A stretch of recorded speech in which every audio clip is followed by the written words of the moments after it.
Godfather of ஏஐன்னு அழைக்கப்படுறவர் ரீசெண்டாக ஒரு இன்டர்வியூவில் ஒன்று கேட்டிருந்தாங்க.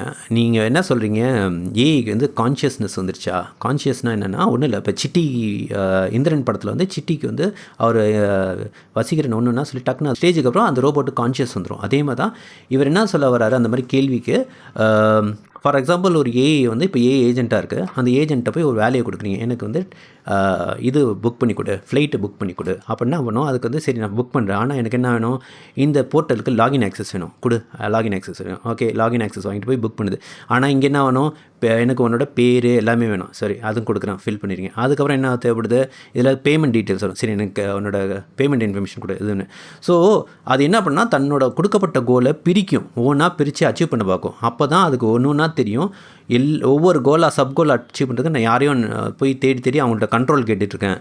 ஸோ அடிப்படையாக அதுக்கு மைண்டில் என்ன தெரிஞ்சிடும்னா, நம்ம ஃபுல் கண்ட்ரோல் எடுத்துகிட்டா எல்லாருமே நம்ம பண்ணலாங்கிற மாதிரி தான் அதுக்கு அறிவு வளர ஆரம்பிச்சிடும். ஸோ இதை நோக்கி தான் இது மூவ் ஆகுது. நம்மள்ட்டேருந்து கொஞ்சம் கொஞ்சமாக அது கண்ட்ரோல் எடுத்து அடுத்தடுத்த டாஸ்க்கை முடிக்க போகுது. ஆனால் இந்த கண்ட்ரோல் நம்ம கொடுக்க இதை வச்சு இது என்ன பண்ணுங்கிறது தான் இப்போ சேஃப்டி ரிலேட்டட்லாம் கொஞ்சம் செக் பண்ண வேண்டியது இருக்குது.